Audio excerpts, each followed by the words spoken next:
Ladies and gentlemen, welcome to the 97 Republic YouTube channel.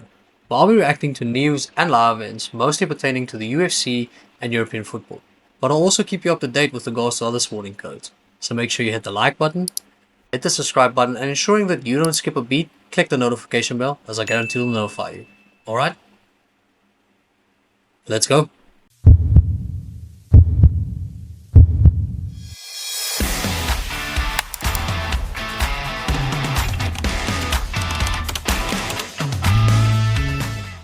Ladies and gentlemen, I hope everybody's doing well and enjoying their respective Sundays. And in all honesty, after watching the first UFC event of 2025, how could you not? Yeah, how could you not enjoy this beautiful Sunday?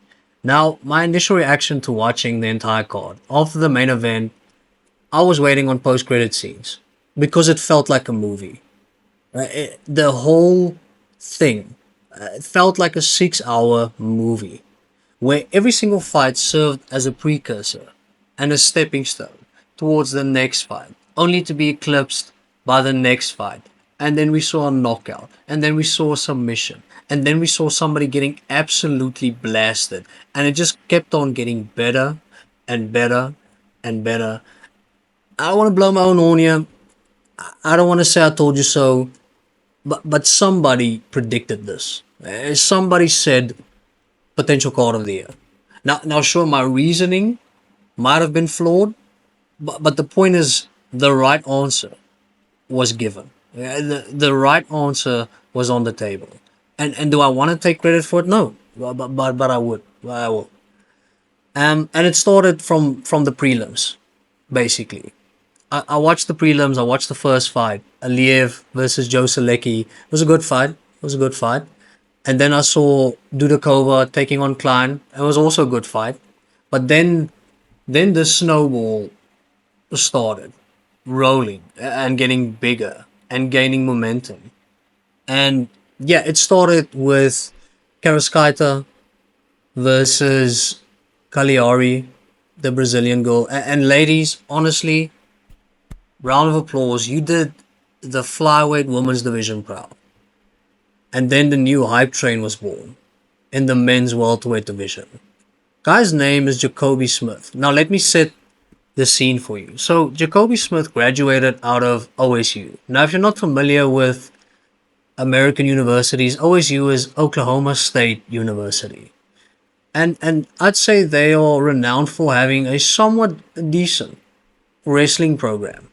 Right? They've had people in the past that was part of the wrestling program at OSU graduate and go into the UFC and have some success. Have some success, like guys Johnny Hendricks, who arguably beat GSP in his prime. Other guys like Daniel Cormier, who's probably top 10 best fighters of all time, and Randy Couture, who's also probably part of that bracket. So I think it's safe to say that OSU alums going into the UFC, massive potential. And it's no different with this guy. So, at his core, he is obviously a wrestler. So people would predict that he would wrestle. He looks quicker than probably anything I've seen in the welterweight division. His striking is incredible, and he knocks Preston Parsons out stiff. So, yeah, let me say, Jacoby Smith, yeah, I'm a fan. I'm officially on board the hype train. Now, do I know where the destination is? No. Well, that's the beautiful part. We're just gonna see where it goes. But I would make a prediction in saying that if Jacoby Smith's activity within the UFC is decent, I think he gets to the top of the welterweight division quicker than Bo Nickel gets to the top of the middleweight division. That's my 2 cents on it. But then after that fight, we saw Thiago Moises kicking the legs from underneath his opponent. And it also looked horrible. I do not want to be on the receiving end of that. Winning his opponent, Trey Ogden, tore his bicep. Didn't look lacquer either. And then after that, we saw Marco Tulio in the middleweight division making his debut against Ihor Potieria. Iho, his run of bad luck seems to just continue and seems to be endless. He got kneed in the crown. Got at least this time the referee gave him a break for him to catch his breath, and then he got knocked out viciously. So double whammy for Iho, but hey, let's the bad luck will hopefully it will stop. And then the main event of the prelims featured a guy, Jose Johnson, who is who's a 6 foot, 125 pound flyweight. Now, converting feet to height in meters, so the guy's basically 183 and he weighs about 56 kilograms. It doesn't even sound possible. And he lost. He got armbarred and he lost in incredible fashion. So we saw a hype train. We saw a guy's leg getting absolutely blasted from underneath him. We saw a guy getting kneed in the crown and then viciously knocked out. And then we saw a guy receiving a devastating armbar. And then we moved on to the main card. Now, with regards to my predictions for the main card, I went 3-3. Right, 50%, not too good, not too bad either. Just smack dab in the middle. Now, would I prefer 60 or 70%? Sure. I don't want to aim for like 80 or 90. Be realistic, realistic goals. If I went 4 out of 6, I would have been happy. And it started off in the worst way possible.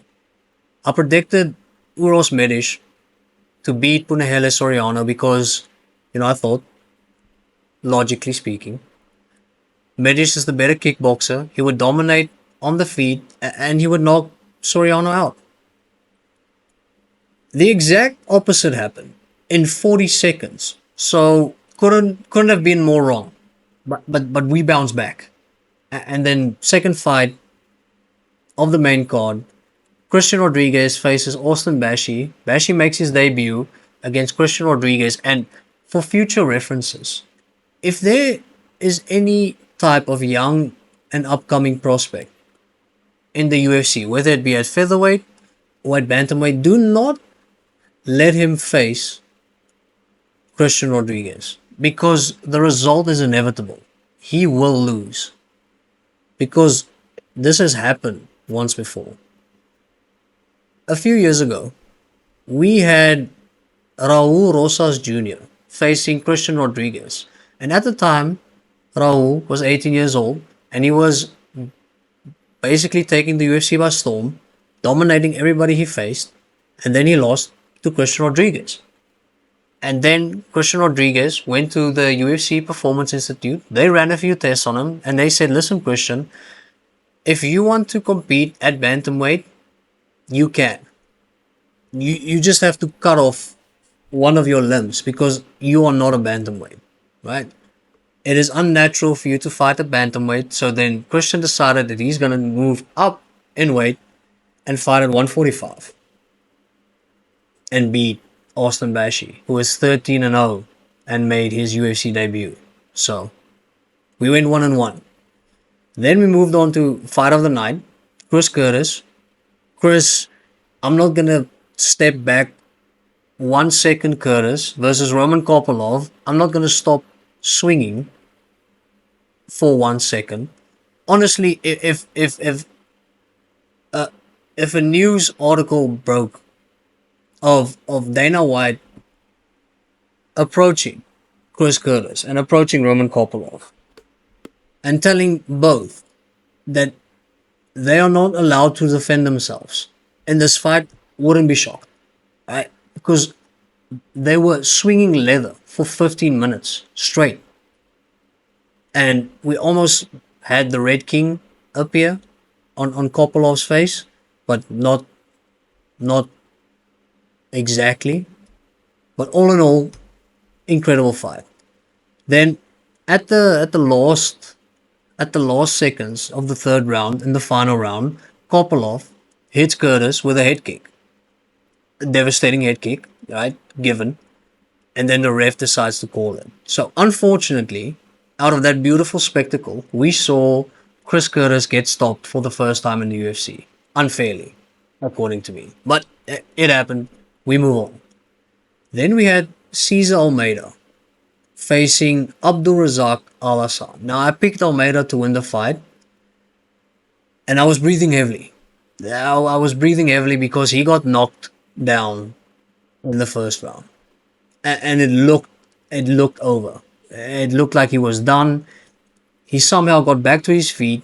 He got pressed up against the cage, and you can see that Abdul Razak had bad intentions and wanted to finish the fight, and he just started swinging. And Cesar Almeida managed to catch him with a left hook, and you can see he had full rotation of his hip. So he literally put everything into that left hook, and he knocked Abdul Razak Al Hassan out. I think he knocked him out so bad that after the main event, he woke up and they took him out of the octagon. I haven't seen somebody get knocked out that bad since Bryce Mitchell. It looked devastating. So then I was feeling good. I was 3-1, made the comeback. I was looking good. Santiago Ponzinibbio faced Colston Harris in the co-main event, and my prediction looked good. I said Colston Harris was going to win via decision. He knocks down Santiago in round one, round two, but in true Santiago Ponzinibbio fashion, right, what epitomized his career is his grit, and this you have to basically end him to ensure that the fight is over. And this was no different. Harris knocks down Santiago in round one, in round two, and guess what happened in round three? You guessed right. Santiago knocked Colston Harris out. Well, wasn't a clean knockout. It was a TKO, but still. So then I was 3-2. But I thought, hey, Mackenzie Dern, Amanda Ribas predicted Amanda to win, and I thought clear cut, without a doubt. And it started the same way that the Santiago fight started, right? Amanda and Mackenzie, round one, Mackenzie dominated because she got a takedown, so she was on top for the whole round. Round two, the exact opposite happened. Round three, Amanda was on top for basically the entirety of the round. And then it happened. Mackenzie getting a reversal via using an armbar and then ending up on top with an armbar attempt in the last 10 seconds of round number 3 and manages to tap Amanda Ribas. But hey, all in all, spectacle, cinema, absolute cinema.